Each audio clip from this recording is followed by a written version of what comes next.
the city of angels with the palm trees. I see the lights, camera actions all around me. I'm trying to win now, they used to doubt me. I'm trying to win now, they used to doubt me. Cause I'm in LA with it, for the vibes. I got a Californian tee up on the ride. They ask me how I'm living right, yeah. Now is you with me cause there ain't no switching sides, yeah. Cause I'm in LA with it, for the vibes. I got a Californian tee up on the ride. They ask me how I'm living right, yeah. Now is you with me cause there ain't no switching sides, yeah.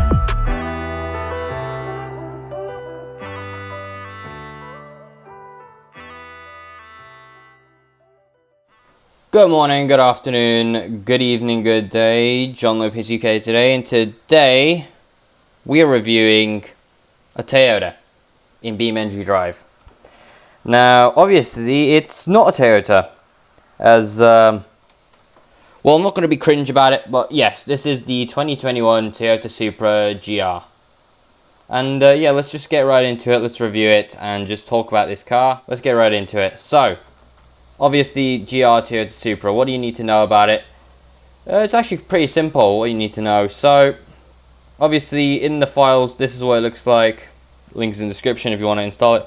And you get inline 4 base, i4 base. These are basically exact same things. Then you have the i6 GR, and then you have all of the other versions.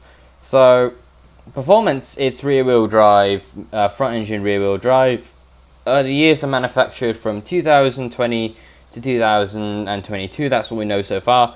We're uncertain of anything else. And before anyone decides to comment, yes, this is a BMW Z4 in a very beautiful dress.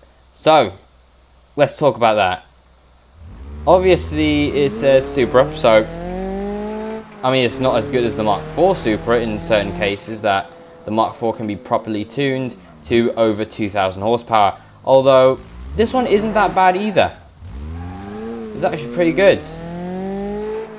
From stock, it makes more horsepower than the Mark IV Supra. It is the Mark V. And it has pretty good features.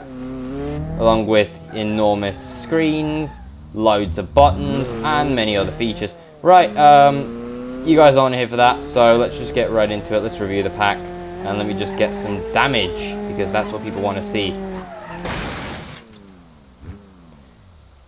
Alright, that's a bit of damage. So, steering column is ripped right upwards. Alright. Obviously, I'll turn off traction control and see if this car does mad skids. Can do a burnout, just can't hold it for much long. It doesn't hold burnouts for pretty good, but it does drift. So, right, so what am I supposed to be talking about? Different versions of the vehicle. I'll go over all of that, and then I'll go over the customization for it, which you can probably see at the end. Now, it does look very similar to the K series, but then again, that's a German saloon car. And this is obviously a German saloon car. So you got a base, manual, and automatic, and then you got the inline 6 GR variants. I'll grab the automatic because nowadays everyone's buying automatics. Really aren't that many manuals, which is a very sad thing. But it is pretty good. Very, very powerful as well. Yeah. It's pretty good.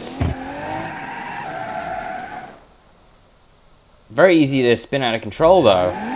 That's one thing you will notice with this mod. Right. And then after this one, obviously, what other versions do we have? We have the Heritage version, which is, I reckon, a tribute to the original Supra, with the massive wing in the rear, and that would really be about it, actually. The wheels are definitely aftermarket, so they know what they're doing with this model, but besides that, I really don't see anything that's necessarily heritage for it. Also, let me just rip the bonnet right off so you guys can take a good look at the engine, which is from an ETK, so obviously BMW Z4. And then in the boot, we can rip that off. It's actually a pretty small boot. Or actually, unless I'm able to... No, I can't take that off. Or actually, I could break it off and then Here's the interior. I just thought I'd show you guys this. Yeah, there is the interior of the vehicle. Nothing too important. Obviously, loads of BMW parts. For example, the door hinges. What else? The chrome bits. You know, it's old BMW. And then what do we have after this? So, after the Heritage variant, we have the Race, which is a DCT transmission. Now, obviously, call it what you like. Call it Ricer. It's got a small, it's an enormous splitter in the front. And then it's got a massive wing in the rear. Maximum downforce on the track. It's brilliant, to be honest. You know, we need more Supra time attack vehicles because people don't often use it for that. Anyway, we have what after this one? After this, we have drag with DCT as well. Now, this car is purely built for drag racing. I don't think in the industrial map that we would have a drag strip built properly for the car to go down, but yeah, sadly I'm not seeing one, although this is pretty straight, so I reckon we can get a decent drag strip from this right here. Right, come to a complete stop, parking brake, NOS engaged.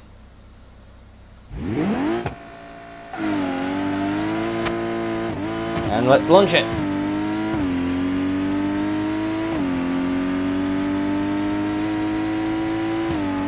Enormous over-torque risk, but that's fine.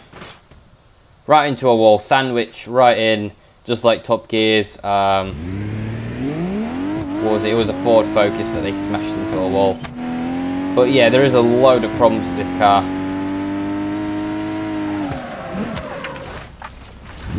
Besides that, it actually held up pretty good compared to everything considered. Actually, I'll just drop it here. Yeah, held up pretty good. The rear tire is bent, but then again, that's fine. That'll buff right out, like the Americans say.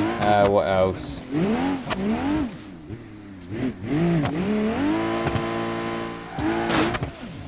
All right, let's move on then. What else have we gone? We've got one last version, I believe, which is the Pandem, which, if you don't know, is a very famous wide-body company that specializes in wide-bodying vehicles, from American cars to Japanese tuners. And yeah, they've done a brilliant job with this mod kit. Looks incredible, honestly. You know what? I would use this one for my intro, actually. Although then again, I probably wouldn't. You know what? I'll change the color of this. I'll make it my thumbnail most likely. But anyway, that is the end of the video. Because, I mean, you've seen all the customization for this car. There really isn't anything else that I've not gone over in the vehicle configs. All of the particular bits, doors, the Pandem front bumpers, they're all available, and really those are really the only options.